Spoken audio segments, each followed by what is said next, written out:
ஒரு ஊரில் ஒரு ராஜா இருந்தார். அந்த ராஜாவுக்கு ஒரு மந்திரி. ராஜா ரொம்ப நியாயமானவர், நேர்மையானவர், கண்டிப்பானவர். தப்பு செய்கிறது யாராக இருந்தாலும் தண்டனை கொடுப்பார். வேண்டியவங்களுக்கு ஒரு நியாயம், வேண்டாதவங்களுக்கு ஒரு நியாயங்கிறதெல்லாம் அவர்கிட்ட கிடையாது. ஒரு சமயம் அரசவையில் அந்த அமைச்சரே விதிமுறைகளுக்கு புறம்பா ஏதோ நடந்துக்கிட்டு இருக்கார். மன்னருக்கு கோபம் வந்துட்டுது. உடனே அந்த அமைச்சரை கிட்டத்தில் கூப்பிட்டு அவர் கன்னத்தில் ஓங்கி ஒரு அறை கொடுத்துட்டாராம். உடனே அந்த அமைச்சர் என்ன பண்ணார் தெரியுமா? நேராக போனார். அங்கே நின்றுக்கிட்டு இருந்த இன்னொருத்தர் கன்னத்தில் ஓங்கி அரைஞ்சார். அறை வாங்கினவர் திகைச்சு போயிட்டார். இவர் ஏன் நம்மளை அரைகிறார் அப்படின்னு யோசனை பண்ணார். மன்னரும் திகைச்சு போயிட்டார். நாம இவர் அரைஞ்சா அதுக்காக இவர் போய் இன்னொருத்தர் அரையணுமா அப்படின்னு யோசனை பண்ணார். இவருக்கு என்ன பைத்தியமானு கூட நினைக்க ஆரம்பிச்சுட்டார். ஆனால் என்ன ஆச்சுன்னா, அப்புறம் அமைச்சர் அவர் கவனிச்சுக்கிட்டு இருந்தாரா, அவர் இன்னொருத்தர் அரைஞ்சார் இல்லையா, அந்த அறை வாங்கின ஆசாமியை பார்த்து கத்திக்கிட்டு இருந்தார். யார்? அமைச்சர். ஏன்பா என்கிட்ட அறையை வாங்கிக்கிட்டு இப்படி விவரம் இல்லாமல் நின்றுக்கிட்டு இருக்கிறிய, நான் உனக்கு கொடுத்ததை நீ வேற யாருக்கிட்டையாவது கொடுத்துரு அப்படின்னார். உடனே அந்த ஆள் பார்த்தான். தனக்கு அடுத்தபடியாக நின்றுக்கிட்டு இருந்தவனை ஓங்கி ஒரு அறை அரைஞ்சான். அவன் கன்னத்தை தடவிட்டே யோசனை பண்ணான். இது ஏதோ புரிஞ்சுக்கிட்ட மாதிரி அடுத்தாப்புல நின்றுக்கிட்டு இருந்தவனை அரைஞ்சான். இப்படி இந்த அறை மாறி மாறி போய்கிட்டே இருக்குது. ஊரு பூரா பிரயாணம் பண்ண ஆரம்பிச்சுட்டுது. அன்னைக்கு ராத்திரி அந்த ராஜா படுக்கிறதுக்காக போனார். அந்த நேரம் பார்த்து அவர் கன்னத்தில் பலார்னு ஒரு அறை விழுந்தது. நம்மளே அரையிறது யாரு அப்படின்னு அதிர்ச்சியோட மன்னர் திரும்பி பார்க்குறாரு. அரைஞ்சது அவரோட மனைவி. என்னாச்சு உனக்குன்னு கத்துனார் ராஜா. உங்களுக்கு தெரியாதா, ஊர் பூரா ஒருத்தர் மாற்றி ஒருத்தர் மூலமாக இந்த அறை பிரயாணம் பண்ணிட்டு வருது அப்படின்னாங்க அந்த அம்மா. அப்படின்னா ஆரம்பித்த இடத்துக்கே வந்துட்டுதா அப்படின்னாராம் மன்னர். என்ன சொல்கிறீங்கன்னு கேட்டிருக்காங்க. இவர் விவரத்தை சொன்னாராம். அப்படின்னா நீங்கள் ஆரம்பித்து வச்ச இந்த விளையாட்டை நான் முடிச்சு வச்சுட்டேன் அப்படின்னாங்களாம் அந்த அம்மா. மறுநாள் காலை மறுபடியும் அரசவை கூடிச்சு அந்த அமைச்சர் மன்னரை பார்த்து கேட்டார். என்ன மகாராஜா, என்கிட்ட கொடுத்ததை திருப்பி வாங்கிட்டீங்களா அப்படின்னாராம்.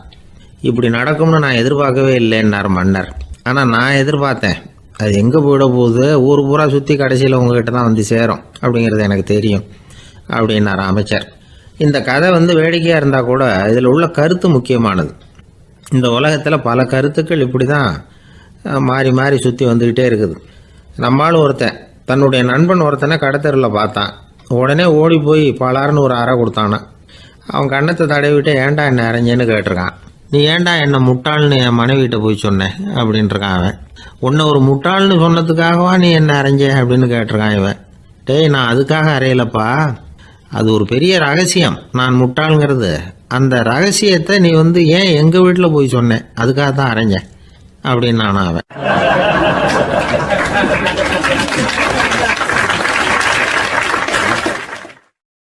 ஒரு ஊரில் ஒரு ராஜா இருந்தார். அவர் ஒரு பூனை வளர்த்தார்.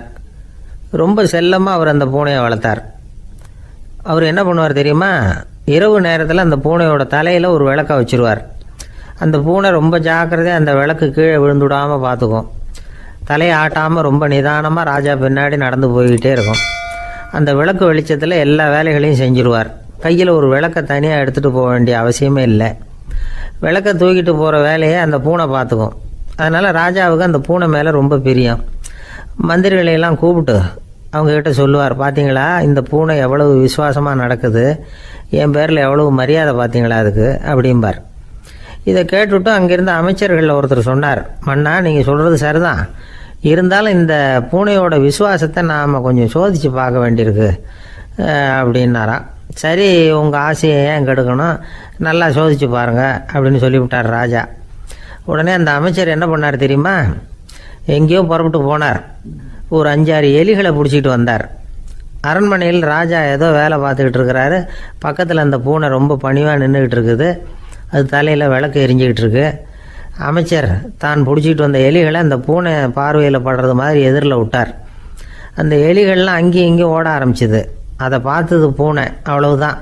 தலையில் இருக்கிற விளக்கை பற்றியும் கவலைப்படலை, ராஜாவை பற்றியும் கவலைப்படலை. ஒரே பாய்ச்சலாக பாஞ்சு எலிகளை துரத்த ஆரம்பிச்சுட்டுது. தலையில் இருந்த விளக்கு எங்கேயோ போய் விழுந்தது, அணைஞ்சு போச்சு. இருட்டில் ராஜா தடுமாற ஆரம்பிச்சுட்டார். இந்த சமயத்தில் அந்த அமைச்சர் மறுபடியும் விளக்கை ஏற்றினார். வெளிச்சம் வந்தது. அதுக்கப்புறம் அந்த அமைச்சர் பேசினார். அரசே, பூனையோட விசுவாசத்தை பார்த்தீங்களா? எலி அது கண்ணில் படுற வரைக்கும் தான் விசுவாசமாக இருந்தது. அது மாதிரி எலியை பார்த்ததும் எல்லாத்தையும் விட்டுட்டு அதை துரத்த ஆரம்பிச்சுட்டு பார்த்தீங்களா? தான் அந்த பூனையை பற்றி நினச்சது தப்புங்கிறது அதுக்கப்புறம் தான் அந்த ராஜாவுக்கு புரிஞ்சுதான். சரி, இப்போ எதுக்கு இந்த கதையெல்லாம் அப்படிங்கிறீங்களா? இந்த பூனை மாதிரி தான் நம்ம மனசும். மனசை எவ்வளவு தான் பயிற்சி கொடுத்து பக்குவமாக வச்சுருந்தாலும் பார்க்குறதுக்கு பரமசாது மாதிரி தான் இருக்கும். பார்க்க வேண்டியதை பார்த்துட்டுதுன்னா பாஞ்சிரும். இந்த பூனை மாதிரி புலன் இன்ப பொருள்கள் கிட்டாத வரைக்கும் மனம் அடங்கி இருக்கிறது மாதிரி தான் தெரியும்.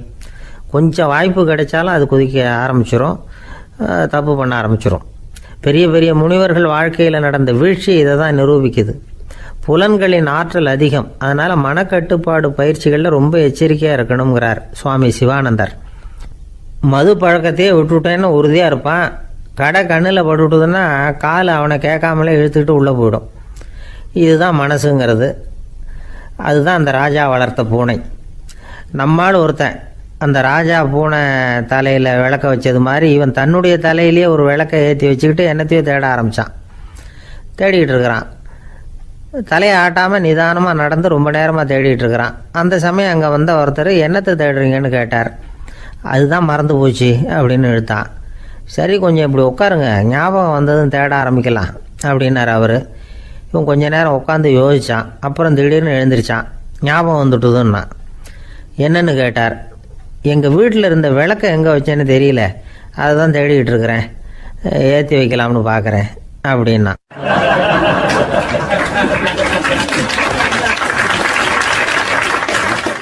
வாழ்க்கையில் சில சந்தர்ப்பங்களில் நாம் சில அவமானங்களை சந்திச்சே தீர வேண்டியிருக்கு. என்ன பண்ணுறது, காலம் அப்படி. அவமானப்படுறவங்க உடனே அடங்கி போய்டுறது தான் உலக வழக்கம். அவமானப்பட்டால் உடனே சீறி எழறவங்களும் உண்டு. ஆனால் அதையே ஒரு சவாலாக எடுத்துக்கிட்டு முன்னுக்கு வர்றவங்களும் சில பேர் இருக்கிறாங்க. அவங்க ரொம்ப அபூர்வம். இன்றைக்கி மனோதத்துவ நிபுணர்கள்லாம் என்ன சொல்கிறாங்க தெரியுமா? அவமானப்பட்டுட்டா உடனே அடங்கி போயிடக்கூடாதான். அதையே ஒரு சவாலாக எடுத்துக்கிட்டு மனசில் ஒரு வைராக்கியத்தோடு முயற்சி பண்ணினா வாழ்க்கையில் எல்லாரும் முன்னேறலாமா. அவமானங்கிறத நாம் வைராக்கியமாக மாற்றிக்கணும். அதுதான் வெற்றிக்கு வழி. ராமர் இந்த பூமியில் பிறந்ததே ஒரு வைராக்கியத்தினால தான் சார் அப்படின்னார் ஒருத்தர். எப்படிங்க அது அப்படின்னு கேட்டேன். அவர் சொன்னார், தசரதருக்கு ராமர் குழந்தையாக பிறக்கணும், அப்போ தான் இங்கே இருக்கிற கஷ்டங்கள்லாம் நீங்கும் அப்படின்னு சர்வ லோகமும் எதிர்பார்த்துக்கிட்டு இருக்குது. ஆனால் அவர் எப்போ பிறப்பார் அப்படின்னு யாருக்கும் தெரியல. அந்த காரியம் சீக்கிரம் நடக்கணுமே, அதுக்கு என்ன பண்ணுறது? நாரதர் வந்தார் ஒரு நாள் தசரதரை தேடி. தசரதா, உனக்கு ஒரு செய்தி தெரியுமான்னு ஆரம்பித்தார். அவர் எப்பவும் இப்படித்தானே ஆரம்பிக்கிறது வழக்கம். என்ன விஷயம்னு கேட்டார் தசரதர். தசரதா, நீ அடிக்கடி உன்னோட தேரில் ஏறிக்கிட்டு தேவலோகத்துக்கு போகிற, அங்கே போகிற வர்ற எல்லாம் பண்ணிகிட்ருக்க, எல்லாம் சரி. தேவலோகத்துலேயும் உன்னை நல்லபடியாக தான் வரவேற்கிறாங்க. தேவேந்திரன் உன்னை பிரியமாக அழைச்சிட்டு போய் தன்னுடைய அரியாசனத்திலேயே தனக்கு பக்கத்திலேயே உட்கார வைக்கிறான். நீயும் சந்தோஷமாக உட்காந்து பேசிவிட்டு வந்துடுற. ஆனால் நீ இங்கே வந்ததுக்கு அப்புறம் அங்கே என்ன நடக்குது தெரியுமா உனக்கு அப்படின்னாரான் நாரதர். என்ன நடக்குது எனக்கு ஒன்றும் தெரியலையே அப்படின்னாரான் தசரதர். நாரதர்கிட்ட கிட்டத்தில் கேட்டிருக்கார், கொஞ்சம் சொல்லுங்கள் என்னது அப்படின்னு. அவர் நெருங்கி வந்தாரான் நாரதரும். மெதுவாக அவர் காதோட காதாக சொன்னாராம். அதாவது நம்ம பாஷையில் சொல்லப்போனால் பற்ற வைக்கிறார். நீ அங்கே தேவேந்திரன்கிட்ட உட்காந்து பேசிவிட்டு வந்த பிறகு நீ அங்கே உட்காந்துருந்த அரியாசனத்தை தண்ணி ஊற்றி கழுவி சுத்தப்படுத்துகிறாங்க. நீ என்ன அந்த அளவுக்கு சுத்தம் இல்லாத ஆளா, தினம் குளிக்காமையாக இருக்கிற அப்படின்னாராம். தசரதருக்கு இது ரொம்ப அவமானமாக போயிட்டுது. அப்படியே செய்கிறாங்க அப்படின்னாராம். ஆமாம், நீ வேணும்னா நான் சொல்கிறது உண்மையாக இல்லையா அப்படின்னு சோதனை பண்ணி பார்த்துக்கோ அப்படின்னாரான் நாரதர். உடனே தசரதர் இதுக்காகவே புறப்பட்டு தேவலோகம் போனார். அங்கே வழக்கம் போலவே இவரை கூப்பிட்டு உட்கார வச்சு பேசிக்கிட்டு இருந்தான் தேவேந்திரன். கொஞ்ச நேரம் பேசிக்கிட்டு இருந்துட்டு சரி நான் கிளம்புறேன்னு புறப்பட்டார். சரி, அவனும் வாசல் வரைக்கும் வழி அனுப்பி வச்சுட்டு உள்ளே போயிட்டான். தசரதர் வெளியில் கொஞ்சம் நேரம் மறைஞ்சி இருந்துட்டு மெதுவாக உள்ளே எட்டி பார்த்தார் என்ன நடக்குதுன்னு. நாரதர் சொன்னது உண்மைதான். தசரதர் உட்காந்துருந்த ஆசனத்தை அங்கே 2 தேவர்கள் கழுவி சுத்தப்படுத்திக்கிட்டு இருக்கிறாங்க. தசரதரால் இதை தாங்கிக்க முடியல. அவருக்கு ரொம்ப அவமானமாக போச்சு. நேராக கிடுகிடுன்னு தேவேந்திரங்கிட்டே போனார். நான் உட்காந்துருந்த இருக்கையே சுத்தம் பண்ணுறியே, நான் என்ன அந்த அளவுக்கு பாவியா அப்படின்னு கேட்டார். ரொம்ப கோபமாக கேட்டார். தசரதரே, மனுஷனுக்கு 3 கடன்கள் உண்டு. தேவ கடன், ரிஷி கடன், பித்ரு கடன். இதை தீர்க்காதவன் பாவியாகிறான். இதில் மகனை பெறுவதால் தான் பித்ரு கடன் தீரும். உனக்கு மகன் கிடையாது, அதனால் நீ பாவி ஆகிற. பாவி உட்காந்துருந்த இடம்ங்கிறதுனால அதை சுத்தம் செய்ய வேண்டியது எங்கள் கடமை அப்படின்னு நானும் தேவேந்திரன். இந்த இடத்துல தசரதருக்கு ஏற்பட்ட அவமானம் ஒரு வைராக்கியமாக மாறிச்சு. தேவேந்திரனே கேட்டுக்கோ, ஒரு மகனை பெற்ற பிறகு தான் இந்த சபையில் மறுபடியும் அடி எடுத்து வைப்பேன் அப்படின்னு சொல்லிவிட்டு போயிட்டாரான். போய் புத்திர காமேஷ் யாகம் பண்ணார், புத்திரர்கள் பிறந்தார்கள். இந்த கதையில் உள்ள கருத்து என்னென்னா, தேவேந்திரன் தசரதரை அப்படி அவமானப்படுத்தலைன்னா அவருக்கு இப்படி ஒரு வைராக்கியம் பிறந்திருக்குமா? யோசிச்சு பார்க்கணும். நமக்கு ஏற்படுகிற சில அவமானங்களையும் வைராக்கியமாக மாற்றிக்குவோம். அப்படி மாற்றிக்கிட்டோம்னா வாழ்க்கையில் முன்னேறலாம். நம்ம ஆளுங்க சில பேர் அவமானத்தை வைராக்கியமாக மாற்றிக்கிறது எப்படி தெரியுமா? நம்மக்கிட்ட ஒரு பையன் சொன்னான், எங்கள் அப்பா என்னை எல்லாருக்கும் முன்னாடி வச்சு திட்டிவிட்டார், பொறுப்பு இல்லாமல் ஊர் சுற்றுறேன்னு சொல்லி அவமானப்படுத்தி விட்டார். இனிமேல் நீ என் முகத்திலேயே முழிக்காதரா போடான்னு வேற சொல்லிவிட்டார். எனக்கு ரோஷம் வந்துட்டுது. அந்த அவமானத்தை வைராக்கியமாக மாற்றிக்கிட்டேன். அன்னையிலேருந்து அவர் முகத்திலேயே முழிக்கிறது இல்லை அப்படின்னா. அப்படியான்னு கேட்டோம். ஆமாங்க, அவர் வீட்டில் இல்லாத நேரமாக பார்த்து உள்ளே சமையல் கட்டுக்கு போய் சாப்பிட்டுட்டு நைஸாக வெளியில் வந்துடுவேன் அப்படிங்கிறான் அவன்.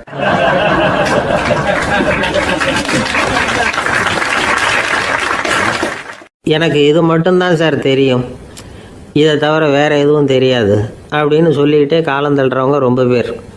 அவங்கெல்லாம் கஷ்டப்பட வேண்டியிருக்கும். ஒருத்தர் தன்னுடைய தொழிலில் ரொம்ப கெட்டிக்காரராக இருக்கலாம். அதுக்காக எப்பவும் அதே ஞாபகத்தில் இருந்துக்கிட்டு உலகியல் அறிவு இல்லாமல் இருந்துடக்கூடாது. அது ஆபத்து. இதுக்காக நம்ம தாத்தா பாட்டிலாம் ஒரு கதை சொல்லுவாங்களே, கேள்விப்பட்டிருக்கீங்களா? ஒரு சமயம் ஒரு 4 பேர் சேர்ந்து வெளியூருக்கு பிரயாணம் போனாங்களாம். அந்த 4 பேர் எப்படி தெரியுமா? ஒருத்தர் வேதாந்தி, இன்னொருத்தர் சங்கீத வித்வான், 3வது ஆள் வைத்தியர், 4வது ஆள் ஜோசியர். இவங்க 4 பேரும் நண்பர்கள். அதனால் சேர்ந்து புறப்பட்டாங்க. வழியில் ஒரு ஊரில் தங்கினாங்க. இருட்டி போச்சு. அதனால் இன்றைக்கி ராத்திரி இங்கேயே தங்கி இருந்துட்டு நாளைக்கு புறப்படலாம் அப்படின்னு தீர்மானம் பண்ணாங்க. சாப்பாட்டுக்கு என்ன பண்ணுறது? அங்கேயே கடத்தெருவுக்கு போய் சாமான்லாம் வாங்கியாந்து சமைச்சி சாப்பிட்லாம்னு முடிவு பண்ணாங்க. 4 பேர் இருக்கிறதுனால ஆளுக்கு ஒரு காரியமாக செய்யலாம் அப்படின்னு வேலையை பிரிச்சுக்கிட்டாங்க. வைத்தியர் கரிகாய் வாங்க போனார், வேதாந்தி எண்ணெய் வாங்க போனார், ஜோசியர் பலசரக்கு வாங்க போனார், சங்கீத வித்வானுக்கு சமைக்கிற வேலை. எல்லாம் சரி. ஆனால் நடந்தது என்ன தெரியுமா? கடைத்தெருவுக்கு காய்கறி வாங்க போனார்ல வைத்தியர், அங்கே போய் மார்க்கெட்டில் பார்த்தார். ஒவ்வொரு கறிகாயாக எடுத்து பார்த்தார். இது பித்தம், உடம்புக்கு ஒத்துக்காது, இது வாயு, உடம்பு ஒத்துக்காது அப்படின்னு ஒவ்வொன்றா தள்ளினார். கடைசியில் ஒன்றுமே தேரல, வெறுங்கையோடு திரும்பி வந்துக்கிட்டு இருக்கிறார். எண்ணெய் வாங்க போனார் வேதாந்தி, அவர் ஒரு தொன்னையில் எண்ணெயை வாங்கினார். பேசாமல் அதை எடுத்துகிட்டு வர வேண்டியது தானே, முடியல. அவருடைய வேதாந்த மூளை சிந்திக்க ஆரம்பிச்சுட்டுது. இந்த தொன்னைக்கு எண்ணெய் ஆதாரமா அல்லது எண்ணெய்க்கு தொன்னை ஆதாரமா அப்படிங்கிற ஆராய்ச்சியில் இறங்கினார். என்னாச்சு தெரியுமா? அப்படி கவுத்து பார்த்தார். வாங்கின எண்ணெய் பூராவையும் வழியில் கொட்டிவிட்டு வெறும் தொண்டையோடு சேர்ந்தார். பலசரக்கு வாங்க போனார் ஜோசியர், அவர் ஒரு வழியில் பார்த்தாரு. வழியில் வந்தவங்களெல்லாம் அங்கங்கே ஒரு மரத்தடியில் உட்கார வச்சு அவங்களுக்கெல்லாம் ஆர்வம் சொல்ல ஆரம்பிச்சிட்டார். அப்படி ஒவ்வொருத்தராக சொல்லி முடிச்சுட்டு கடத்தருக்கு போய் சேர்ந்தார். இவர் அங்கே போய் சேர்றதுக்குள்ளே ரொம்ப நேரம் ஆகிட்டுது. கடையெல்லாம் பூட்டி விட்டு போயிட்டாங்க. என்ன செய்கிறது? அவரும் வெறுங்கையோடு திரும்பி சேர்ந்தார். சரி, இவங்க கதை தான் இப்படி ஆச்சு. அங்கே சமைக்கிறதுக்காக உட்காந்துருந்தார் சங்கீத வித்வான், அவர் கதை என்னாச்சு தெரியுமா? அங்கே அவர் அடுப்பை பற்ற வச்சு ஒலையை கொதிக்க வச்சார். அதாவது ஒரு பானையில் தண்ணியை ஊற்றி அடுப்பில் வச்சார். அது கொதிக்க ஆரம்பிச்சிது. தண்ணி கொதிக்கிற சத்தம் இருக்குதுல்ல, அது இவருக்கு தாளம் போடுறது மாதிரி இருந்தது. ஒரே குஷி, பாட ஆரம்பிச்சிட்டார். பாடிக்கிட்டே உற்சாகமாக கையில் இருந்த கரண்டியால் அந்த பானையில் தட்டினார், தாளம் போடுறதா நினச்சிக்கிட்டு. அவ்வளவுதான், பானை பட்டுன்னு உடஞ்சி போச்சு. தலையில் கையை வச்சுக்கிட்டு அவரும் உட்காந்துட்டார். எந்த தொழில் தெரிஞ்சாலும் சரி, அதை புத்திசாலித்தனமாக பயன்படுத்த தெரியலன்னா ஆபத்து தான். அதுக்காக தான் இந்த கதை. ஒரு பஸ்ஸு டிரைவர் ரொம்ப கெட்டிக்காரர்.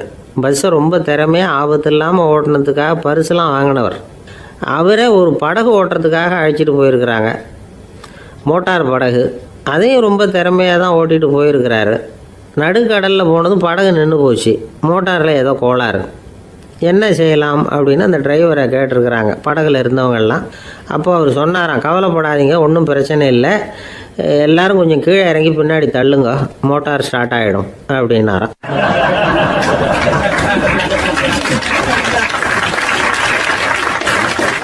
ஒரு ஊரில் ஒரு ராஜா இருந்தார். அவர் ஒரு நாள் காலையில் அரண்மனையில் மேல் மாடத்தில் வந்து நின்றுக்கிட்டு இருந்தார். அப்போ ஒரு ஆள் வீதியில் ரொம்ப வேகமாக ஓடிக்கிட்டு இருக்கான்.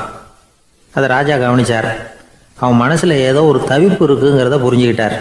உடனே அரண்மனை சேவகர்களை கூப்பிட்டார். அந்த ஆளை இங்கே அழைச்சிட்டு வாங்க அப்படின்னார். இவங்க ஓடி போய் அந்த ஆளை அழைச்சிட்டு வந்தாங்க. மன்னர் முன்னாடி நிறுத்தினாங்க. மன்னர் அவனை நிமிர்ந்து பார்த்தார்.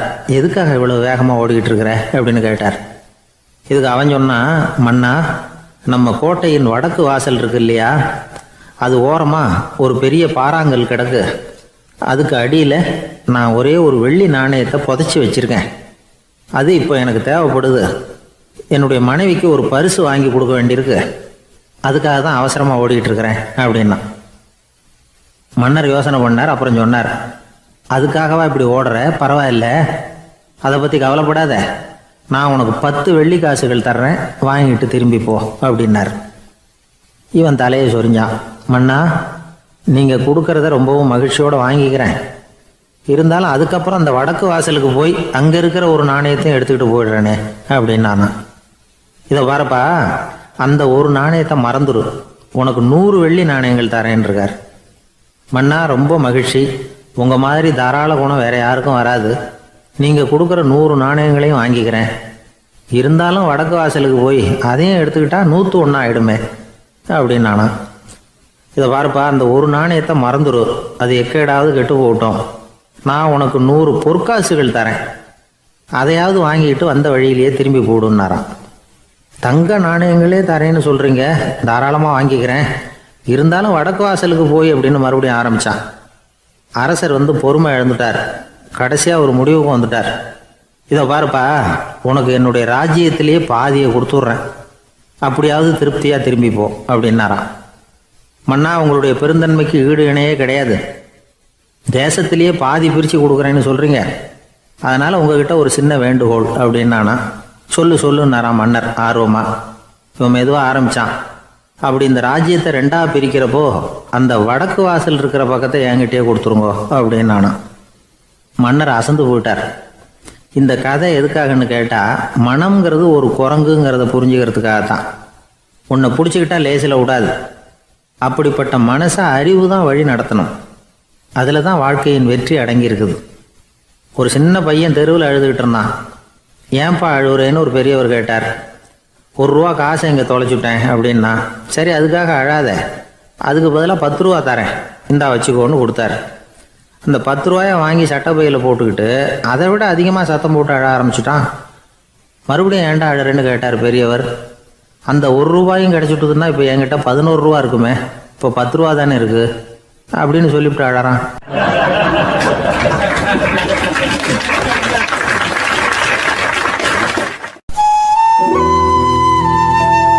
வெளிநாட்டுக்கு போகணும்னு ஆசை.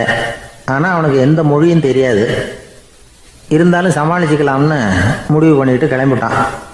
ஏதோ ஒரு தேசத்துக்கு போய் சேர்ந்தான். அங்கே அவனுக்கு யாரையும் தெரியாது. அவங்க என்ன மொழியில் பேசிக்கிறாங்க அப்படிங்கிறது கூட புரியல. என்ன பண்ணுறதுன்னு யோசனை பண்ணிட்டு ஒரு இடத்துல நின்றுக்கிட்டு இருக்கிறான். எதிர ஒரு பெரிய கட்டிடம். நிறைய பேர் உள்ளே போயிட்டு இருக்கிறாங்க. இவனும் அவங்க பின்னாடியே உள்ளே போனான்.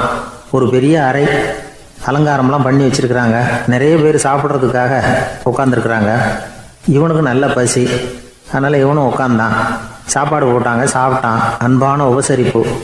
இவன் மனசு உள்ள நினச்சிக்கிட்டான், இது ஏதோ அரசருடைய அரண்மனை மாதிரி தெரியுது, இன்னைக்கு ஏதோ விருந்து நடக்குது, நல்ல வேளை நம்ம பசியும் தீர்ந்தது அப்படின்னு நினச்சிக்கிட்டே நிமிர்ந்து பார்க்குறான். சாப்பாடு பரிமாறினவன் எதிரில் ரொம்ப பணிவோட முதுகை வளைச்சி வணக்கம் தெரிவித்தான்.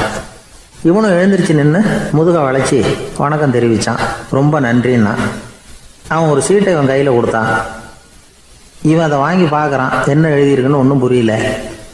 சரி, இந்த நாட்டில் தங்களுடைய நன்றியை சீட்டில் எழுதி தான் கொடுப்பாங்க போல இருக்கு அப்படின்னு நினச்சிக்கிட்டு மறுபடியும் நன்றின்னா. ஆனால் அவன் காசை கொடுங்கன்னா. ஏன்னா அது ஒரு ஹோட்டல், இவன் சாப்பிட்டதுக்கான பில் அது. இவன் அதை புரிஞ்சிக்கவே இல்லை. நன்றின்னு அந்த சீட்டில் எழுதி கொடுக்குறாங்க போல இருக்கு அப்படின்னு நினச்சிக்கிட்டு அதை வாங்கி சட்டை பையில் பத்திரமா வச்சுக்கிட்டு, பரவாயில்லைங்க, ரொம்ப மகிழ்ச்சின்னா. ஒரு வெளிநாட்டுக்காரனுக்கு இவ்வளவு தூரம் மரியாதை பண்ணுறீங்களே, எங்கள் ஊருக்கு போனதும் உங்களை பற்றி நிறைய சொல்லுவேன் அப்படின்னா. இவன் என்ன சொல்கிறான்னு அவனுக்கு புரியல. இவனை பிடிச்சி அழைச்சிட்டு போய் முதலாளி முன்னாடி நிறுத்தினான். நாம் சொன்னதில் இவனுக்கு ரொம்ப பெருமையாக இருக்கணும் போல இருக்கு, அதுதான் பெரிய இடத்துக்கு அழைச்சிட்டு வந்திருக்கிறான் அப்படின்னு இவன் நினச்சிக்கிறான். அவரும் பில்லுக்கான பணத்தை கொடுங்கிறாரு. பரவாயில்லைங்க, ரொம்ப மகிழ்ச்சி, நன்றிங்கிறான் இவன். அவரு பார்த்தார், இவனை நீதிமன்றத்துக்கு அனுப்பி வச்சுட்டார். இவன் என்ன நினச்சிக்கிட்டான், நம்மளை இந்த ஊர் ராஜா முன்னாடியே அழைச்சிக்கிட்டு வந்து நிறுத்தி இருக்கிறாங்க போல இருக்கு, என்ன ஒரு பெருந்தன்மை அப்படின்னு நினச்சிக்கிறான். நீதிபதி சொன்னார், சாப்பிட்டதுக்கான பணத்தை கொடுத்துரு, இல்லைன்னா அதுக்கான தண்டனையை அனுபவிக்க வேண்டியிருக்கும்னார். ராஜாவே நமக்கு நன்றி சொல்கிறாரு போல இருக்கு அப்படின்னு நினச்சிக்கிறான் இவன். என் மகிழ்ச்சிக்கு எல்லையே இல்லைங்க அப்படின்னா. அவர் பார்த்தார், இவனுக்கு தண்டனை கொடுக்க வேண்டியது தான் அப்படின்னு முடிவு பண்ணார். உடனே தீர்ப்பு எழுதினார். இவனை கழுதையில் பின்புறமாக உட்கார வைங்க, இவன் ஒரு மோசடிக்காரன் அப்படின்னு ஒரு போர்டு எழுதி அவன் கழுத்தில் மாட்டுங்க, அப்புறம் அந்த கழுதையை ஊர் பூரா விரட்டுங்க அப்படின்னார். இவனுக்கு தான் மொழி புரியலையே, ஏதோ நடக்குது அப்படிங்கிறது மட்டும் புரியுது. எல்லாரும் சேர்ந்து இவனை ஒரு கழுதை மேலே உட்கார வச்சாங்க. ஓஹோ, நம்மளை பாராட்டி ஒரு ஊர்வலம் நடத்துகிறாங்க போல இருக்கு அப்படின்னு நினச்சிக்கிறான் இவன். எல்லாரும் சத்தம் போட்டுக்கிட்டே கையை தட்டிக்கிட்டு கழுத பின்னாடி ஓடி வர்றாங்க. இவனுக்கு ரொம்ப உற்சாகமாக இருக்குது. எல்லாருக்கும் கை கூப்பி வணக்கம் சொல்லிக்கிட்டே போகிறான். கூட்டத்தில் திடீர்னு ஒரு தெரிஞ்ச முகம் தெரியுது. அவனுடைய தேசத்தை சேர்ந்த ஒரு ஆள் அவன். அவனை பார்த்ததும் இவனுக்கு ரொம்ப உற்சாகம். நம்ம ஊருக்கு போனதும் இங்கே நமக்கு கிடைச்ச மரியாதையெல்லாம் உண்மைதான்னு சொல்கிறதுக்கு ஒரு சாட்சியும் கிடைச்சிட்டுது அப்படின்னு நினச்சிக்கிறான். அவனை பார்த்து கத்தனான், நல்லா பார்த்துக்க, இந்த ஊர் மக்கள் எனக்கு எப்படிப்பட்ட வரவேற்பு கொடுக்குறாங்கங்கிறத நல்லா கவனிச்சுக்கோ அப்படிங்கிறான். அவனுக்கு அவமானமாக போட்டுது. தலையை குனிஞ்சிக்கிட்டே நழுவி போயிட்டான். இவன் பார்த்தான், அவன் தலை தெரியல. ஆகா, அவனுக்கு நம்ம மேலே பொறாமை போல இருக்கு, அதனால தான் காணாமல் போயிட்டான் அப்படின்னு நினச்சிக்கிறான். இப்படி ஒரு வேடிக்கை கதையை பெரியவங்க சொல்கிறது உண்டு. கதை வேடிக்கையாக இருந்தாலும் இதில் உள்ள கருத்து என்ன தெரியுமா? அந்த கழுதை மேலே உட்காந்துருக்கிறானே, அது மாதிரி தான் நாமளும் அகங்காரங்கிற கழுதை மேலே உட்காந்துக்கிட்டு இருக்கோமா. நாமளும் கிட்டத்தட்ட அதே மாதிரி பிரம்மையில் தான் இருக்கிறோமா. என்ன நடக்குதுங்கிறதே புரியறதில்லை. அகங்காரத்தில் பேசுகிறவனுக்கும் சித்த சுவாதீனம் இல்லாமல் பேசுகிறவனுக்கும் அதிக வித்தியாசம் இருக்கிறதில்ல. அது மாதிரி ஒருத்தன் தன்னுடைய வீட்டை சுற்றி சேற்றை வாரி இறைச்சிக்கிட்டு இருந்தானா. அந்த வழியாக வந்த ஒரு பெரியவர் அதை பார்த்துருக்கார். என்னப்பா பண்ணிகிட்டு இருக்கிற அப்படின்னு கேட்டாரான். கழுதைகளை விரட்டிக்கிட்டு இருக்கிறேன் அப்படின்னானா. இங்கே கழுதைகளே காணுமே அப்படின்னாரான் அவர். அதுதான் ஏற்கனவே விரட்டி விட்டனே அப்படின்னானா இவன்.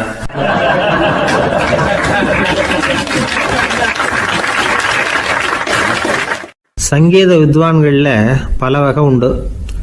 சில குறிப்பிட்ட ராகங்களை பாடுறதில் அவங்களுக்கு பெருமை வர்றது உண்டு. ஆனால் ஒருத்தர் இருந்தார், அவரால் ஒரு ராகத்துக்கே பெருமை வந்தது. அந்த ராகத்தை அவர் வாசித்து கேட்கணும் அப்படின்னு சொல்லுவாங்க. அது என்ன ராகம்னா தோடி ராகம். சரி, அந்த வித்வான் யாருன்னா அவர் தான் திருவாவடுதுறை ராஜரத்னம் பிள்ளை. பேராசிரியர் கல்கி ஒரு சமயம் தம்முடைய பத்திரிகையில் எழுதினாராம். அதை அப்படியே படிக்கிறேன் கேளுங்களேன். ஆகா, ஸ்ரீ ராஜரத்னம் பிள்ளையின் தோடி ஆலாபனையை முதலில் கேட்டபோது அவருடைய கற்பனையை விட்டு தள்ளுங்கள். நம்முடைய மனதில் என்னென்ன இன்பமயமான கற்பனைகள் எல்லாம் உதித்தன. குழந்தை தாயிடம் கொஞ்சம் குரலை கேட்டோம், அன்னை குழந்தையிடம் கொஞ்சம் குரலை கேட்டோம், ரதியும் மன்மதனும் பேசிக்கொண்ட காதல் மொழிகளை கேட்டோம், முருகன் சிவபெருமான் செவிகுளிர மொழிந்த உபதேசத்தை கேட்டோம், கலைமகள் கவிஞனுக்கு அருளிய ஆசி மொழிகளை கேட்டோம், நாரத முனிவருடைய தம்பூரா சுருதியை கேட்டோம், ராவணன் தன் எலும்பை ஒடித்து வீணையாக செய்து வாசித்த கானத்தை கேட்டோம், கானப்பறவைகளின் கலகல ஒலியை கேட்டோம், கோல குயில்களின் குரல் இனிமையை கேட்டோம். இப்படிலாம் பேராசிரியர் கல்கி விமர்சனம் எழுதியிருக்கிறார். திருவாவடுதுறை ராஜரத்னம் பிள்ளை அவர்களுடைய வாசிப்பை கேட்டுட்டு டி.என். ராஜரத்னம் பிள்ளை இறந்து போனார். அப்போது கவிஞர் கண்ணதாசன் எழுதினார், செவியனில் ஓடி எங்கள் சிந்தையில் ஓடி இந்த புவியெல்லாம் ஓடி நின்பார் பொங்கிய தோடி வேறிங்கு எவரிடம் போகும் ஐய இனி அதை காப்பார் யாவர் அவிந்தனின் சடலத்தோடே அவிந்தது தோடிதானும் அப்படின்னு எழுதினாராம். அந்த அளவுக்கு அவருடைய தோடியை ரசித்தவர்கள் உண்டு. அதே மாதிரி தோடின்னா என்னன்னு தெரியாமலே அவரை ரசித்தவங்களும் அந்த காலத்தில் உண்டு. அதாவது ஒரு பெரிய சபையில் இவர் வாசிச்சுக்கிட்டு இருக்கிறார். பாதியில் ஒரு பெரிய மனுஷன் உள்ளே வந்தார். அவர் உடம்புல பட்டு வேஷ்டி, ஜருகை, அங்கவஸ்திரம், வாயில் வெத்தலை, வாசனை புகையில, காதில் வைரக்கடுக்கன், கழுத்தில் தங்க சங்கிலி, கை விரல் பூரா மோதிரம், கையில் ஒரு வெள்ளி வெத்தலை புட்டி, உதவிக்கு 2 பேர் பக்கத்தில். இவ்வளவு பந்தாவோடு வரார் கச்சேரி கேட்குறதுக்கு. இப்படி வந்தவர் முதல் வரிசையில் வந்து உக்காந்தார். வித்வான் வாசித்து முடித்ததும் இவர் அவரை பார்த்து, ஐயா, நீங்கள் தோடி வாசிக்கிறதுல ரொம்ப கெட்டிக்காரர்னு கேள்விப்பட்டிருக்கேன், அதை கேட்கறதுக்காக தான் மெனக்கிட்டு வந்திருக்கிறேன், அதை வாசிங்களேன் அப்படின்னாராம் இந்த பெரியவர். ராஜரத்னம் பிள்ளைக்கு ஒன்றும் புரியல. ஏன்னா இது வரைக்கும் அவர் வாசிச்சுக்கிட்டு இருந்ததே அந்த தோடி ராகத்தை தான். அதை வாசித்து முடித்ததும் அதை வாசிங்களேன்னு இவர் கேட்குறார். அப்படின்னா இவரோட ஞானம் எப்படிப்பட்டது? இவ்வளவும் கேட்டுட்டு இப்படி கேட்குறாரே அப்படின்னு அவர் யோசிச்சிருக்கிறார் ராஜரத்னம் பிள்ளை. உடனே என்ன பண்ணார் தெரியுமா? பக்கத்தில் ரொம்ப சாதுவாக சுருதி போட்டுக்கிட்டு இருந்த ஒரு முதுகில் ஓங்கி ஒரு குத்து விட்டாராம். அவருக்கு ஒன்றும் புரியல, எதுக்கு நம்மளை அடிக்கிறார் இவர், நம்மளை குத்துறாரு வித்வான்னு. அவர் அதிர்ச்சியால் இவர் நிமிர்ந்து பார்த்துருக்கார். அப்போ ராஜரத்னம் பிள்ளை சொன்னாராம், ஏய்யா, ஐயா பெரிய மனுஷன், என்னுடைய பரம ரசிகர், தோடி ராகம் கேட்கணுங்கிறதுக்காக இவ்வளோ தூரம் வந்திருக்கிறார், வந்து வரிசையில் உட்காந்துருக்கார். நீ இந்த சமயம் பார்த்து தோடி ராகம் வாசிக்கிற நாதஸ்வரத்தை வீட்டில் வச்சுட்டு வந்துட்டியே, இப்போ ஐயாவுக்காக அந்த ராகத்தை நான் எப்படி வாசிக்கிறது அப்படின்னு சொல்லிவிட்டு மறுபடியும் முதுகில் ஒரு அடி கொடுத்தாராம். அடி வாங்கினவருக்கே சிரிப்பு அடக்க முடியலையா.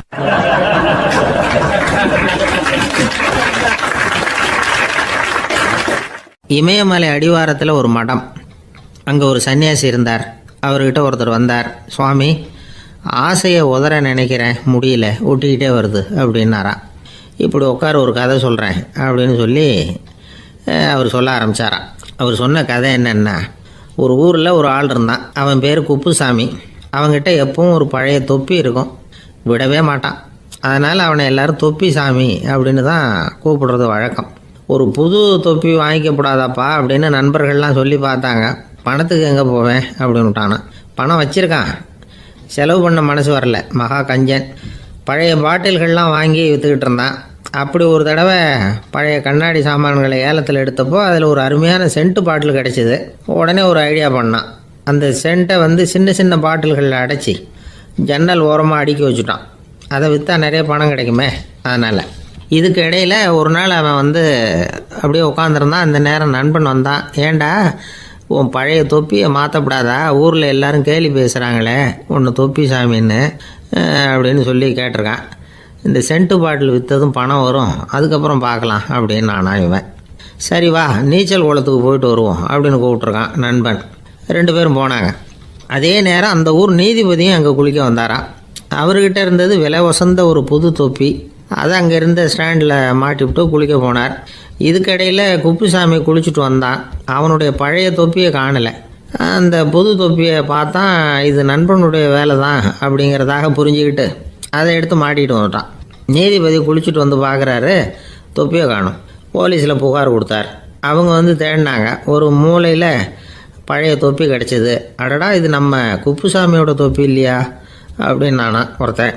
உடனே அவன் வீட்டுக்கு தேடிட்டு போயிருக்காங்க. அங்கே போய் பார்த்தா புது தொப்பி அங்கே இருக்குது. உடனே அவனுக்கு 1000 ரூபா அபராதம் போட்டாங்களாம். அவன் பணத்தை கட்டிவிட்டு ரொம்ப எரிச்சலோடு வீட்டுக்கு வந்தான். பழைய தொப்பி கண்ணில் பட்டது. மறுபடியும், உன்னால் தானே எனக்கு 1000 ரூபா நஷ்டம் அப்படின்னு சொல்லி அதை எடுத்துக்கிட்டு அப்படி போயிருக்கான். அந்த ஊர் குளத்தில் வீசி எரிஞ்சிட்டு வந்துட்டான். அது மீன் பிடிக்கிற ஒருத்தன் கையில் சிக்கிச்சு. அவன் வர்ற வழியில் அதை எடுத்து வேகமாக வீசி எறிஞ்சான். அது நேராக குப்புசாமி வீட்டு ஜன்னல் வழியாக உள்ளே வந்து இந்த சென்ட்டு பாட்டில்கள் மேலே விழுந்து எல்லாம் உடஞ்சி நொறுங்கி போச்சு. குப்புசாமி பார்த்தான். தோட்டத்தில் ஆழமாக ஒரு குழியை வெட்டினான். அந்த தொப்பியை போட்டான், மூடிவிட்டான். இதை அடுத்த வீட்டுக்காரன் பார்த்தான். ஏதோ புதையல் தான் வச்சுருக்கான் போல இருக்குன்னு நினச்சான். போலீஸில் போய் புகார் கொடுத்துட்டான். மறுபடியும் போலீஸ் குழியை தோண்டினாங்க. பழைய தொப்பி மறுபடியும் வெளியில் வந்தது. எல்லோரும் சிரிக்கிறாங்க. அன்னைக்கு ராத்திரியே அந்த தொப்பியை எடுத்துக்கிட்டு நேராக புறப்பட்டான். ஒரு கல்லில் அதை சேர்த்து கட்டி குடிநீர் தொட்டி இருக்கும்ல, அதில் போட்டுட்டு வந்துட்டான். இனிமேல் என்ன பண்ணும் பார்ப்போன்னு. ஒரு நாள் திடீர்னு குழாயெல்லாம் அடைப்பட்டு போச்சு. மாநகராட்சி அலுவலர்கள் வந்து என்னன்னு பார்த்தா அந்த பழைய தொப்பி குழாயை அடைச்சிக்கிட்டு இருக்குது. இது குப்புசாமியோட தொப்பிங்கிறது தான் எல்லாருக்கும் தெரியுமே. உடனே குடிநீரை வந்து பாழாக்கணத்துக்காக குப்புசாமிக்கு கோர்ட்டு 2500 ரூபா அபராதம் போட்டுவிட்டுது. அதையும் கட்டிவிட்டு வெளில வந்தான். கடைசியாக முடிவு பண்ணான். ஒரு நெருப்பு குச்சியை கிழிச்சான். தொப்பியை கொளுத்தினான். எரிஞ்சது. எடுத்து வெளில எரிஞ்சான். கொஞ்ச நேரத்தில் தீ அணைப்பு படம் வந்துட்டுது. ஆமாம், இவன் எடுத்து எரிஞ்சது வெளியில் விழுந்து வீட்டு ஊரையே பற்றிக்கிட்டு எரிய ஆரம்பிச்சுட்டுது. அவனோட பணத்தாசையும் அதோடு சேர்ந்து எரிஞ்சு போச்சான். இப்படி ஒரு கதை. இந்த கதையை சொல்லி முடித்தார் அந்த இமயமலை அடிவாரத்தில் இருந்த சன்னியாசி. இப்போ அந்த குப்புசாமி எங்கே இருக்கிறான்னு கேட்டார் எதிரில் இருந்தவர். இதோ உன் எதிரிலே இருக்கிறான், நான் தான் அந்த குப்புசாமி அப்படின்னாரான் அந்த சன்னியாசி. அந்த குப்புசாமி கிட்ட இருந்தது மாதிரி ஒரு பழைய தொப்பி நம்ம ஒவ்வொருத்தர்கிட்டையும் உண்டு. அதை எப்படி தொலைக்கிறதுன்னு தெரியாமல் தடுமாறிக்கிட்டு இருக்கிறோம். அது என்ன தொப்பிங்கிறீங்களா? அதுதான் நம்மை சூழ்ந்திருக்கிற மாயை அப்படிங்கிறார் சுவாமி சின்மயானந்தர். மெய்ஞானம் கிடைக்கிறப்போ மாயை எரிஞ்சு போகும் அப்படிங்கிறது அவருடைய கருத்து. நம்மால் ஒருத்தர் வேகமாக ஓடி வந்தார். காலில் மாட்டியிருந்த பழைய செருப்பு ரெண்டையும் ஆவேசமாக தூக்கி ஒரு கிணத்துல போட்டுட்டு வெறுங்காலோடு நடந்து வந்துக்கிட்டு இருக்கிறார். ஏன் அப்படி பண்ணீங்க அப்படின்னு கேட்டோம். அந்த செருப்புக்கு சொந்தக்காரன் பின்னாடி வந்துக்கிட்டு இருக்கிறான், அதனால் அப்படி பண்ணேன் அப்படிங்கிறார் இவர்.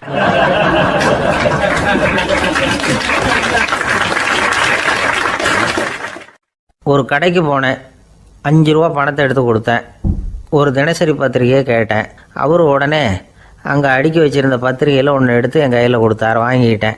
மீதி பணத்தை எடுத்தார். அதையும் என் கையில் கொடுக்கணும்ல, கொடுக்கல. எதிரில் இருந்த பலகையில் வச்சு எடுத்துக்க சொன்னார். எப்பவும் அவர் அப்படி தான் பண்ணுவார். நானும் எடுத்துக்கிட்டு வந்துடுவேன். இவர் ஏன் இப்படி பண்ணுறாருங்கிறது எனக்கு ரொம்ப நாளாக ஒரு சந்தேகம். ஒரு நாள் அவர்கிட்டயே இதை கேட்டுவிட்டேன். ஏங்க, நீங்கள் உங்கள் கடைக்கு பொருள்கள் வாங்குறவங்களுக்கு நீங்கள் பாக்கி சில்லறையை கொடுக்குறப்போ பலகையில் வச்சு விட்றீங்க, கையில் கொடுக்க மாட்டேங்கிறீங்களே, ஏன் அப்படின்னு கேட்டேன். காசை கையில் கொடுத்தா நம்மக்கிட்ட இருக்கிற லட்சுமி போயிடுவா சார் அப்படின்னார். அதாவது பணம் செலவாயிடும் அப்படின்னு அர்த்தமா. இன்னொரு நண்பர், அவர் ஒரு நாள் வழக்கத்துக்கு மாறாக ரொம்ப சோகமாக உட்காந்துருக்கிறார். ஏங்க என்னாச்சு, ஏன் இப்படி கப்பலே கவிழ்ந்தது மாதிரி உட்காந்துருக்குறீங்க அப்படின்னு கேட்டேன். கப்பலே கவிழ்ந்திருந்தா கூட நான் இப்படி கவலைப்பட மாட்டேன் சார், வேற ஒன்று நடந்து போச்சுன்னார். என்னன்னு கேட்டேன். என் உச்சந்தலையில் பல்லி ஒன்று விழுந்துட்டுதுன்னார். அதுக்காகவா இப்படி அப்படின்னு ஆச்சரியப்பட்டேன். ஆமாங்க, பல்லி உச்சந்தலையில் விழுந்தால் பலன் என்னன்னு பஞ்சாங்கத்தில் பார்த்தேன், மரணம்னு போட்டிருக்கு அப்படின்னு சொல்லிவிட்டு அவர் தொடர்ந்து கவலைப்பட ஆரம்பிச்சிட்டார். இப்படியும் ஒருத்தர், என் கூட வேலை பார்க்குற ஒருத்தர் எப்படி தெரியுமா, தினமும் வலது காலை வச்சு தான் ஆஃபீஸுக்கு உள்ளே நுழைவார். என்னைக்காவது தவறுதலாக இடது காலை வச்சு உள்ளே வந்துட்டார்னா அன்னைக்கு பூரா மனசு சங்கடப்படுவார். எந்த வேலையும் சரியாக ஓடாது. கேரம் போர்டு ஆடுற ஒருத்தர் எப்போ ஆட உட்காந்தாலும் ஸ்ட்ரைக்கரை கை தவறி கீழே விழுற மாதிரி பண்ணி அதுக்கப்புறம் அதை எடுத்துக்கிட்டு ஆட உட்காருவார். ஏன்னா எப்போது ஒரு தடவை நிஜமாகவே அது கை தவறி கீழே விழுந்திருக்குது. அன்னைக்கு பிரமாதமாக ஜெயிச்சுட்டார். உடனே ஒரு முடிவுக்கு வந்துட்டார், கை தவறுனா லாபம் அப்படின்னு. அதுக்கப்புறம் அதையே பழக்கமாக்கிக்கிட்டார். பூனை குறுக்க போனால் சகனம் சரியில்லைன்னு நினைக்கிறவங்க உண்டு. ஆனால் ஒருத்தர் எப்படி தெரியுமா, அவர் வெளியில் கிளம்புற சமயம் பக்கத்து வீட்டு ரேடியோவில் மியாவ் மியாவ் பூனை குட்டின்னு பாட்டு சத்தம் கேட்டால் கூட போதும், சகனம் சரியில்லைன்னு பிரயாணத்தை கேன்சல் பண்ணிவிடுவார். இப்போ இவ்வளவும் எதுக்கு சொல்கிறோம்னா, அளவுக்கு மீறின சகுன நம்பிக்கைகள் இருக்குது பாருங்கள், இதோட பயமும் சேர்ந்துக்கிட்டதுன்னு வச்சுக்கோங்க, இது ஒருத்தருடைய மனநிலையை பாதிச்சிடும். இது உளவியல் நிபுணர்கள் சொல்கிற கருத்து. வாழ்க்கையே தடுமாற வச்சிரும். பாதுகாப்பு இல்லாத உணர்வு, ஒரு விதமான டிப்ரெஷன் மனநிலை, இதெல்லாம் தான் இதுக்கு காரணமாக அமையலாம். சில பேர் காய்கறி நறுக்க கத்தியை கையில் எடுத்தால் கூட நேரம் சரியாக இருக்கா அப்படின்னு பார்த்துட்டு தான் வேலையை ஆரம்பிக்கிறது வழக்கம். அறிவு தான் மனசுக்கு வாத்தியாராக இருக்கணும், அப்போ தான் வாழ்க்கை நிம்மதியாக இருக்கும். அறிவு மனசு சொல்கிறபடியெல்லாம் கேட்க ஆரம்பிச்சுட்டுதுன்னா இடைஞ்சல் தான். ஒருத்தருக்கு 7ஆம் நம்பர் தான் ராசியான நம்பரான். 7ஆம் தேதி தான் எந்த காரியத்தையும் ஆரம்பிப்பாராம். 7 எழுத்து வர்றது மாதிரி பேரை மாற்றி வச்சுக்கிட்டார். 7 மணிக்கு தான் தினமும் எழுந்திருப்பார். 7ஆம் நம்பர் வீட்டில் தான் குடியிருக்கார். கல்யாணம் கூட 7ஆம் தேதி தான் பண்ணிக்கிட்டார்.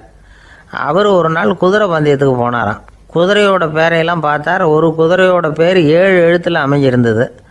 7 தானே இவருக்கு அதிர்ஷ்ட நம்பர். அதனால் உடனே அது பேரில் பணத்தை கட்டினார். பந்தயம் நடந்தது. என்ன சார் ஆச்சுன்னு கேட்டாங்க. நான் பணம் கட்டின அந்த என்னோட குதிரை 7ஆவதாக சேர்ந்தது சார் அப்படின்னாராம் சோகமாக.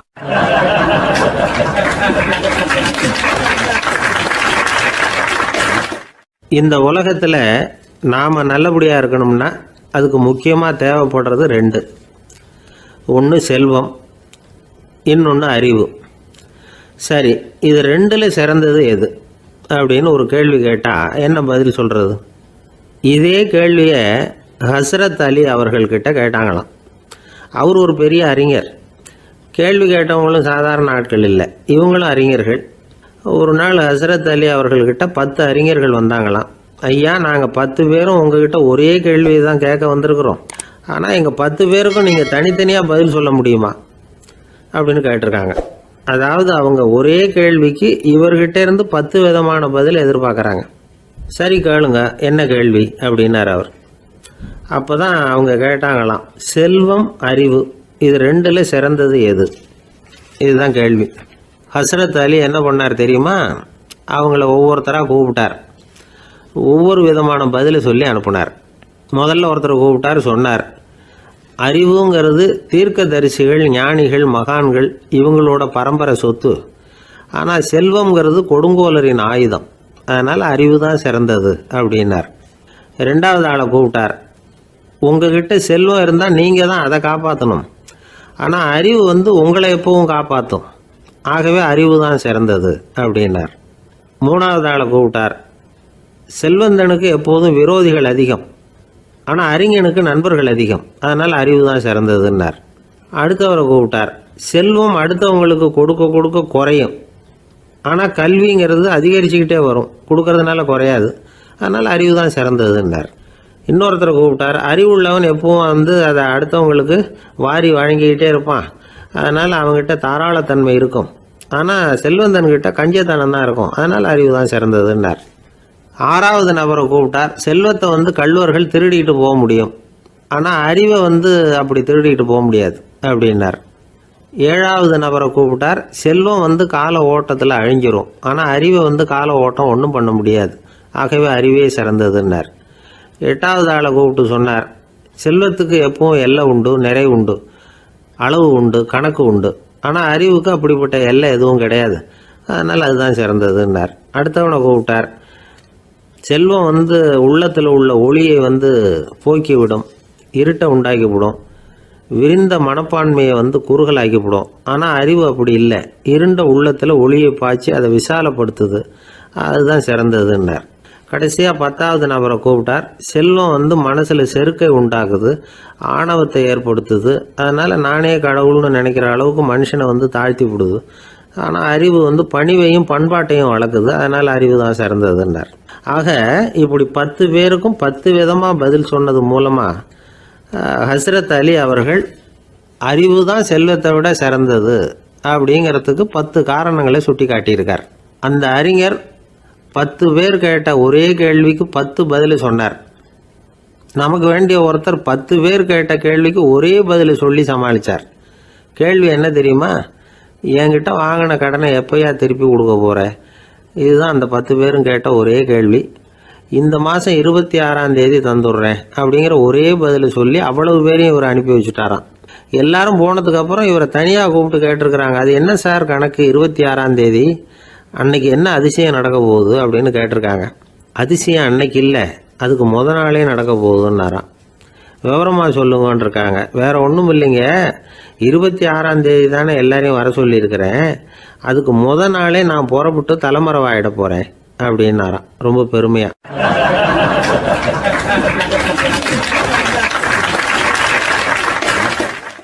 ஒரு இலக்கிய கூட்டம் ஏற்பாடு பண்ணியிருக்கிறோம், நீங்கள் அவசியம் அதில் பேசணும் அப்படின்னு கேட்டுக்கிட்டார் ஒருத்தர்.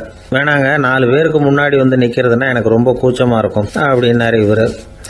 ஏன் சார் இன்னமும் குழந்த மாதிரி கூச்சப்படுறீங்களே அப்படின்னார் அவர் ஒரு மாதிரியாக சமாளித்து அனுப்பி வச்சுட்டு அதுக்கப்புறம் அதை பற்றி இவர் யோசித்து பார்த்துருக்கார். சில நிபுணர்கள் எழுதியிருக்கிறத படித்தும் பார்த்துருக்கிறார். மனோதத்துவ நிபுணர்கள் என்ன சொல்கிறாங்க தெரியுமா? 10லேருந்து 20% குழந்தைகள் பிறக்கிறப்பவே கூச்ச சுபாவம் கொண்டதாக தான் இருக்குதான். ஒரு தாத்தா தன்னோட பேர பிள்ளைய ஆசையாக கூப்பிடுறார் விளையாட்டு காட்ட, அதை அழுதுகிட்டு ஓடி போகுது. ஒரு அம்மா தன்னோட பிள்ளைய பள்ளிக்கூடத்தில் சேர்க்கறதுக்காக கூப்பிட்டுக்கிட்டு போகிறாங்க. அந்த பிள்ளை அம்மாவோட முந்தானையில் ஒளிஞ்சிக்கிட்டு வெளில வரமாட்டேங்குது. இவங்களெல்லாம் எப்படி சமாளிக்கிறது? குழந்தைகளோட கூச்ச சுபாவத்தை போக்குறது எப்படி? இதுக்கு நிபுணர்கள் சில யோசனைகளை சொல்லியிருக்கிறாங்க. மற்றவங்களுக்கு முன்னாடி என் பையனுக்கு கூச்சம் ரொம்ப அதிகம் சார், மற்றவங்க பார்த்தா ரொம்ப வெக்கப்படுறான், இப்படி சொல்கிற அப்பாக்கள் உண்டு. என் பையன் புது மனுஷால பார்த்தா அட்டையாக ஒட்டிக்குவான் சார் அப்படின்னு சொல்கிற அப்பாக்களும் உண்டு. இப்படிலாம் குழந்தைகளுக்கு முத்திரை குத்துறது ரொம்ப தப்பான். புதுசாக யாராவது வீட்டுக்கு வந்தால் குழந்தை தானாக தன்னோட கூச்சத்தையும் பயத்தையும் போக்கிக்கிட்டு சகஜமாக மாறி வர்றதுக்கு வாய்ப்பு கொடுக்கணுமா. ஒரு கூட்டத்துக்கோ அல்லது சொந்தக்காரங்க கல்யாணத்துக்கோ குழந்தைய அழைச்சிட்டு போகிறீங்க, அங்கே போய் கட்டாயப்படுத்தி குழந்தைய மற்றவங்க கிட்ட பேச சொல்லக்கூடாது. சில சமயம் குழந்தை தானாக தன்னுடைய கூச்ச சுபாவத்தை விட்டு பேசுகிறதுக்கு முன் வந்தால் அதை பாராட்டணும். குழந்தை கலகலப்பு இல்லாமல் மௌனமாக இருந்ததுன்னா அதையும் கண்டுக்கக்கூடாது. குழந்தை பேச ஆரம்பித்தா அதை ஆர்வத்தோடு கவனிக்க தெரியணும். கலந்து உரையாடுற பழக்கத்தை வீட்லேயே ஆரம்பிக்கலாம். கேட்டதுக்கு பதில் சொல் அப்படின்னு நீங்கள் அதிகாரம் பண்ணிகிட்டு இருக்கக்கூடாது. அது குழந்தைக்கு பேசுகிற சந்தர்ப்பத்தை குறைச்சிருமா. இப்போ நாம் அதிகாரம் பண்ணால் கேலி செய்கிற பழக்கம் குழந்தைகளை ரொம்ப பாதிச்சிருமா. பெரியவங்களானதுக்கு அப்புறமும் சில பேர் கூச்சத்தோடவும் பயத்தோடவும் இருக்கிறதுக்கு இதுதான் காரணம். சின்ன வயசில் அவங்கெல்லாம் ஏதாவது கேலிக்கு ஆளாகி இருப்பாங்க. ரெண்டாவது குழந்தை மூத்த குழந்தைய கேலிக்கு ஆளாகிற சந்தர்ப்பங்களை கண்டு கேலி பண்ணினா அது இளம் நெஞ்சங்களை விட்டு நீங்கிறதே இல்லையா. எப்பவும் குழந்தையோட நடை உடை பாவனைகளை பற்றி சொல்லிக்கிட்டே இருக்கக்கூடாதான். அதுவே கூச்ச சுபாவத்தை கொண்டுட்டு வந்துடுமா. அப்பா எங்கேன்னு யாராவது கேட்டால் இது மாதிரி இன்ன காரியத்துக்காக வெளியில் போயிருக்கார், இத்தனை மணிக்கு திரும்பி வருவார் அப்படின்னு சொல்கிற அளவுக்கு குழந்தைகளை பழக்கப்படுத்தி வைக்கணும். ஃபோன்லேயே யாராவது விசாரித்தா கூட இது மாதிரி பதில் சொல்லு அப்படின்னு சொல்லணும். சின்ன சின்ன மீட்டிங்கில் 4 வார்த்தை பேச தயார் பண்ணலாம். ஒரு கடையிலையோ அல்லது ஹோட்டல்லையோ ஏதாவது விவரம் கேட்கணும்னா உங்கள் குழந்தைய தைரியமாக அனுப்புங்க. குழந்தைகள் பணிவாகவும் பொறுமையாகவும் விவரம் கேட்குறப்போ கூச்ச சுபாவம் தானாக போயிடும். சின்ன வயசுலேயே இப்படிலாம் பழக்கப்படுத்தினா தான் வருங்காலத்தில் தைரியமாக இந்த சமுதாயத்தில் வாழ முடியும். இல்லைன்னா 60 வயசுலேயும் அடுப்பங்கரையை விட்டு வெளில வர்றதுக்கு கூச்சப்பட்டுக்கிட்டு தான் இருக்க வேண்டியிருக்கும். இந்த காலத்து பிள்ளைங்க எவ்வளவோ பரவாயில்ல, எதுக்கும் தயங்குறதில்ல, கூச்சப்படுறதில்ல.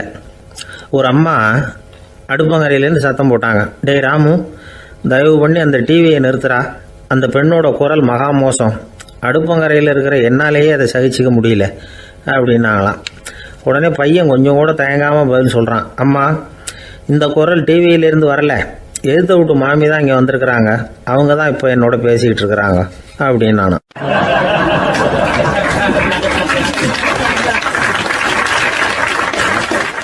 வங்க நாவலாசிரியர் சரத் சந்திரர் ஒரு நண்பர் அவர்கிட்ட வந்தார். வழக்கமாக எல்லா எழுத்தாளர்கள்கிட்டையும் கேட்குற ஒரு கேள்வியை கேட்டார். நீங்கள் எழுத்துத்துறைக்கு வந்தது எப்படி? இதுதான் கேள்வி. அதை தெரிஞ்சு என்ன பிரயோஜனம்னார் சரத் சந்திரர்.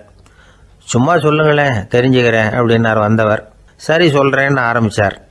நான் ரங்கூனில் வேலை பார்த்துக்கிட்டு இருந்தேன். சம்பளம் பத்தில், வேலையும் பார்த்துக்கிட்டு ஒரு பலசரக்கு கடை வைக்கலாம்னு நினச்சேன். என்னால் மளிகை கடை வச்சு சரியாக நடத்த முடியுமாங்கிற சந்தேகம் என் மனைவிக்கு. அதை சோதனை பண்ணி பார்க்கணுங்கிறதுக்காக சில பொருள்களின் அளவு, அதோட விலை, இப்படி சிலதை சொல்லி எல்லாத்தையும் மனக்கணக்காக கூட்டி போட சொன்னாங்க. என்னால் சரியாக கூட்டி சொல்ல முடியல. உங்களால் மளிகை கடை நடத்த முடியாதுன்னு சொல்லிவிட்டாங்க. உடனே என்ன பண்ணுறது, வேறு வழி இல்லை, கதை எழுத ஆரம்பிச்சிட்டேன் அப்படின்னார். கேட்டவருக்கு சிரிப்பு வந்துட்டு தான். சரத் சந்திரர் ஒரு பக்கம் சீரியஸான நாவல்கள், சிறுகதைகள் எழுதியிருந்தாலும் அவருடைய இன்னொரு பக்கம் வேற விதம். நண்பர்கள்கிட்ட பேசும்பொழுதும் சரி, அவர்களுக்கு கடிதங்கள் எழுதும்போதும் சரி, கேலியும் கிண்டலும் நகைச்சுவை உணர்வும் அதிகமாக இருக்கும். காந்திஜி ஒரு சமயம் கல்கத்தாவுக்கு வந்திருந்தார். தேசபக்தர்கள் பல பேர் அவர்கிட்ட பேசிக்கிட்டு இருந்தாங்க. அப்போது சரத் சந்திரரும் அங்கே இருந்தார். கிரண் சங்கர் ராய் அப்படிங்கிறவரும் அங்கே இருந்தார். அவர் சொன்னாராம், காந்திஜியோட பழகிய முதல் வங்காளி நான் தான். போயர் யுத்த காலத்தில் இவர் லண்டனுக்கு வந்திருந்தப்போ என்கிட்ட தான் வங்காள மொழி கற்றுக்கிட்டார் அப்படின்னாராம். உடனே சரத் சந்திரர் காந்திஜியை பார்த்து, இவர் உங்களுக்கு வங்காள மொழி கற்றுக் கொடுத்தது உண்மைதானா அப்படின்னாராம். ஆமான்னாராம் காந்தி. அதனால தான் உங்களால் வங்காள மொழி கற்றுக்க முடியல அப்படின்னாராம். எல்லாரும் சிரிச்சாங்களாம். சரத் சந்திரர் சாம்தாபேர் அப்படிங்கிற கிராமத்தில் தங்கியிருந்தார் ஒரு இலக்கிய நிகழ்ச்சியில் கலந்துக்கிறதுக்காக. அதுக்காக ஒரு கல்கத்தாவுக்கு போக வேண்டிய சூழ்நிலை. அதுக்காக புறப்பட்டார்.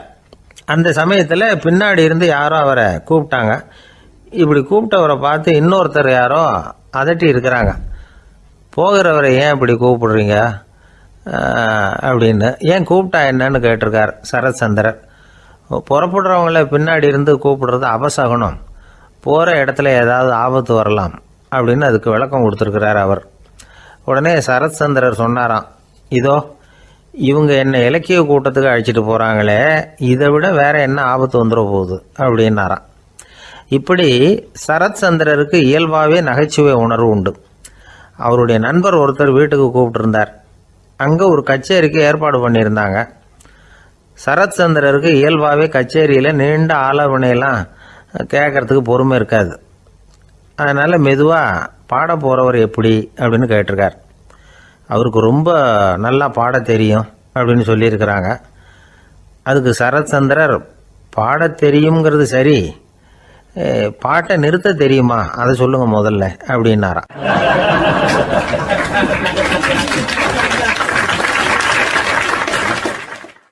ஒரு பெரியவர் உட்கார்ந்துருக்கிறார். அவரை சுற்றி அவருடைய தோழர்கள் உட்கார்ந்துருக்கிறாங்க. ஏதோ ஒரு முக்கியமான செய்தியை அவர் அவங்களுக்கு சொல்லிக்கிட்டு இருக்கிறார். அவங்களும் ஆர்வமாக கேட்டுக்கிட்டு இருக்கிறாங்க. இந்த சமயத்தில் யாரோ ஒரு ஆள் வேகமாக அங்கே வர்றார். வர்ற வேகத்திலேயே எனக்கு ஏதாவது உதவி செய்யுங்க அப்படின்னு கேட்டுக்கிட்டே வர்றார். கேட்கறது உதவி, ஆனால் குரல் மிரட்டுறது மாதிரி இருக்குது, அதட்டி கேட்கறது மாதிரி இருக்குது. இதை கேட்டதும் அந்த பெரியவர் ஆத்திரப்படலை, ஆனால் அவரை சுற்றி இருந்தவங்க ஆத்திரப்பட்டாங்க. இதை பெரியவர் கவனித்தார். கொஞ்சம் அமைதியாக இருங்கன்னார். வந்தவரை கூப்பிட்டார். அவருக்கு சில பொருள்களை கொடுத்தார். என்னங்க இப்போ உங்களுக்கு மகிழ்ச்சி தானே அப்படின்னார். அப்படின்னு அலட்சியமாக அவர் சொல்கிறார். நான் உங்களை நல்ல முறையில் நடத்தினேன்னா அப்படின்னு கேட்குறாரு அவர் மறுபடியும். அதெல்லாம் ஒன்றும் இல்லை அப்படின்னு சொல்லி அவர் சொல்லிகிட்டு இருக்கிறாரு. குரலில் கடுமை குறையில. சுற்றி இருந்தவங்களால இதை பொறுத்துக்க முடியல. கோபத்தோடு அவரை நோக்கி நெருங்க ஆரம்பித்தாங்க. பெரியவர் அவங்களையெல்லாம் தடுத்து நிறுத்தினார். வந்தவரை வாங்க என்னோட அப்படின்னு சொல்லி அழைச்சிட்டு போனார். வீட்டுக்கு போனார். அங்கே போனதும் இன்னும் சில பொருள்களை எடுத்து அவர்கிட்ட கொடுத்தார். இப்போ திருப்தி தானே, நான் உங்ககிட்ட நல்ல முறையில் நடந்துக்கிட்டேனா அப்படின்னார். அவர் முகம் இப்போ தான் கொஞ்சம் மலர்ந்தது. ரொம்ப நன்றி, இறைவன் உங்கள் குடும்பத்துக்கு எல்லா நன்மைகளையும் செய்வான் அப்படின்னு சொன்னார். இதே வார்த்தைகளை என்னுடைய தோழர்கள்கிட்டே சொல்லிட்டீங்கன்னா அவங்க கோபம் தணிஞ்சிரும், வர முடியுமான்னார். கண்டிப்பாக வர்றேன் அப்படின்னாரு. மறுநாள் காலையில் அந்த இடத்துக்கு வந்தார். அதே மாதிரி சொல்லிவிட்டு அவர் போயிட்டார். தோழர்கள்லாம் ரொம்ப வியப்போடு பெரியவரை பார்த்தாங்க. அந்த பெரியவர் தான் நபிகள் நாயகம். அவர் சொன்னார், ஒருத்தன் ரொம்ப ஆசையாக ஒரு ஒட்டகத்தை வளர்த்துக்கிட்டு வந்தான். ஒரு நாள் அந்த ஒட்டகம் கயத்தை அறுத்துக்கிட்டு ஓடி போயிட்டுது. அக்கம் பக்கத்தில் இருக்கிறவங்கெல்லாம் அந்த ஒட்டகத்தை பிடிக்கிறதுக்கு முயற்சி பண்ணாங்க. அதை துரத்திக்கிட்டு ஓடினாங்க. ஒட்டகம் தாறுமாறாக ஓட ஆரம்பிச்சிது. இந்த சமயத்தில் ஒட்டகத்தை வளர்த்தவன் அங்கே ஓடி வந்தான். நீங்கள் அதை ஒன்றும் செய்ய வேணாம், விட்டுருங்க, அதோட சுபாவம் எனக்கு நல்லா தெரியும், அதை சுலபமாக என்னோட வழிக்கு கொண்டுட்டு வந்துட முடியும், நான் பார்த்துக்கிறேன், விட்டுருங்கோ அப்படின்னா. எல்லாரும் விலைக்கு போயிட்டாங்க. இவன் என்ன செஞ்சான் தெரியுமா? கொஞ்சம் புல்லை கையில் எடுத்துக்கிட்டு அந்த ஒட்டகத்தை நெருங்கினான். அவ்வளவுதான். அது ஓடி இவன் காலடியில் உட்காந்துக்கிட்டது. செல்லமாக அதை அப்படியே தடவி கொடுத்தான். முதுகில் ஏறி உட்காந்துக்கிட்டான். அது பாட்டுக்கு சாதுவாக நடந்து போகுது. இந்த கதையை நபிகள் நாயகம் தம்முடைய தோழர்களுக்கு சொல்கிறார். ஒட்டகத்தை மட்டும் இல்லை, சில மனிதர்களையும் கூட சில விதத்தில் அணுகிதான் அவர்களை சீர்திருத்த வேண்டியிருக்குது அப்படிங்கிறத அவங்களுக்கு உணர்த்தினார். இது ஒரு அழகான உளவியல் அணுகுமுறை. சில குடும்ப தலைவர்கள் கூட இந்த ஒட்டகம் மாதிரி நடந்துக்கிறது உண்டு, அப்புறம் அடங்கி போகிறதும் உண்டு. ஒரு குடும்ப தலைவர் காலையில் எழுந்திரிச்சதுலேருந்து சத்தம் போட்டு கத்திக்கிட்டு இருப்பார். பக்கத்தில் இருந்தவங்கெல்லாம் ஓடி போய் சமாதானம் பண்ணி பார்த்தாங்க. அவர் ஓயறது மாதிரி தெரியல. கடைசியில் அவர் மனைவி வந்தாங்க. நீங்கள் எல்லாம் விலைக்கு போயிடுங்க, அவர் சுபாவம் எனக்கு தெரியும், நான் பார்த்துக்கிறேன் அப்படின்னாங்க. சரின்னு எல்லாரும் போயிட்டாங்க. சாயந்தரமாக பார்க்குறாங்க, அவர் சத்தம் இல்லாமல் ஒரு மூலையில் உட்காந்துருக்கிறார். ரொம்ப சாதுவா. ஆச்சரியமாக இருந்தது. என்னம்மா பண்ணீங்கன்னு கேட்டாங்க. அது ஒன்றும் இல்லைங்க, ஒரு வேளை சாப்பாட்டை நிறுத்தினேன், பட்னி போட்டேன், அவ்வளவுதான் அப்படின்னாங்க அந்த அம்மா.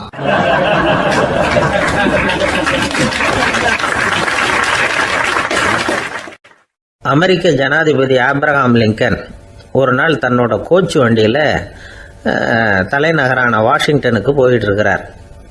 கோச்சு வண்டி ஒரு சாலையில் போயிட்டு இருக்கு. அந்த சாலைக்கு ஒரு பக்கத்தில் பயங்கரமான சதுப்பு நிலம். சதுப்பு நிலம்னா அது புதைகுழி, புதை மணல்ங்கிறோம்ல, அது மாதிரி. அந்த சதுப்பு நிலத்தில் யாராவது மாட்டிக்கிட்டா அவ்வளோதான், ஆளை கொஞ்சம் கொஞ்சமாக உள்ளே அமுக்கிவிடும். தப்பிச்சு கரையிறது கஷ்டம். அப்படிப்பட்ட நிலம் அது. ஆப்ரஹாம் லிங்கன் ஏதோ ஒரு முக்கியமான அரசாங்க வேலையாக போயிட்டு திரும்பி வந்துக்கிட்டு இருக்கிறார். அதனால் அந்த சமயத்தில் அவர் விலை வசந்த ஆடைகளை அணிஞ்சிருக்கிறார். அப்படி அவர் அந்த கோச்சு வண்டியில் வந்துக்கிட்டு இருக்கிறாரு. அந்த சமயத்தில் ஒரு காட்சி அவர் கண்ணில் போட்டுவிட்டுது. என்ன தெரியுமா? ரோட்டுக்கு பக்கத்தில் இருந்த சதுப்பு நிலத்தில் ஒரு இளம் பன்றி குட்டி சிக்கிக்கிட்டு தவிச்சிக்கிட்டு இருக்குது. பரிதாபமாக கத்திக்கிட்டு இருக்குது. அதை பார்த்தார் லிங்கன். அவருக்கு என்னவும் மாதிரி ஆயிட்டுது. உடனே வண்டியை நிறுத்த சொன்னார். கீழே இறங்கினார். தன்னோட விலை வசந்த ஆடைகளை பற்றி லட்சியம் பண்ணவே இல்லை. தனக்கே ஆபத்து வரலாம்ங்கிறத பற்றியும் கவலைப்படலை. தான் ஒரு குடியரசுத் தலைவருங்கிறத பற்றியும் அவர் நினச்சி பார்க்கல.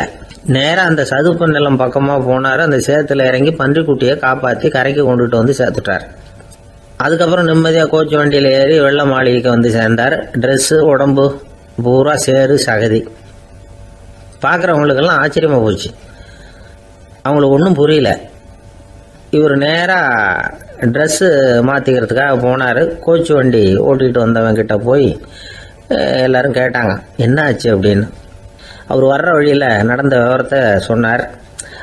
ஆபிரகாம் லிங்கனுடைய இந்த இறக்க குணத்தை எல்லாரும் பாராட்டினாங்களாம், புகழ்ந்தாங்களாம். ஆனால் இதுக்கு லிங்கன் என்ன பதில் சொன்னார் தெரியுமா?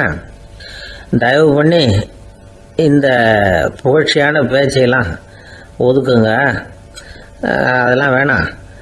அந்த சின்ன பிராணி சகதியில் மாட்டிக்கிட்டு துடிச்சிக்கிட்டு இருந்தது.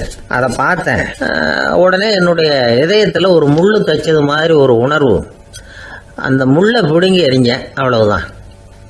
உண்மையில் அந்த பிராணிக்கு நான் உதவினேங்கிறத விட எனக்கு ஏற்பட்ட இன்னலை போக்கிக்கிட்டேன் அப்படிங்கிறது தான் உண்மை. அதுதான் பொருத்தம். அப்படி இருக்கிறப்போ இதில் புகழறதுக்கு என்ன இருக்குது அப்படின்னார் ஆபிரகாம் லிங்கன். எவ்வளவு யதார்த்தமான வார்த்தைகள் பாருங்கள். இந்த காலத்தில் நம்மளையும் பல பேர் அப்படி உண்டு. நீச்சல் தெரியாத ஒரு ஆள் தண்ணியில் இறங்கிட்டான். தண்ணி ஆழம்ங்கிறது அப்புறமா தான் தெரிஞ்சுது. தத்தளிக்க ஆரம்பிச்சுட்டான். வாழ்னு கத்துறான். கரையில் நின்றுட்டு இருந்த ஒருத்தர் இதை பார்த்தார். உடனே அவருக்கு இதயத்தில் முள்ளு தைச்சது மாதிரி ஒரு உணர்வு. உடனே குபீர்னு தண்ணியில் பாஞ்சார். அவரை காப்பாற்றி கரைக்கு கொண்டுட்டு வந்து சேர்த்தார். இதை பார்த்துக்கிட்டு இருந்த இன்னொருத்தர் காப்பாற்றின அந்த ஆளை பாராட்டி புகழ்ந்தார். என்ன புகழாதீங்க சார் அப்படின்னார் அவர். ஏன்னு கேட்டார் இவர். நான் அந்த ஆளை ஏன் காப்பாற்றினேன் தெரியுமா? அவன் நேற்றுக்கு என்கிட்ட 300 ரூபா கடன் வாங்கியிருக்கிறான். இவன் தண்ணியில் போட்டான்னா நான் கொடுத்த கடனும் தண்ணியில் போடும். அதனால தான் விழுந்து காப்பாற்றினேன் அப்படின்னா அந்த ஆள்.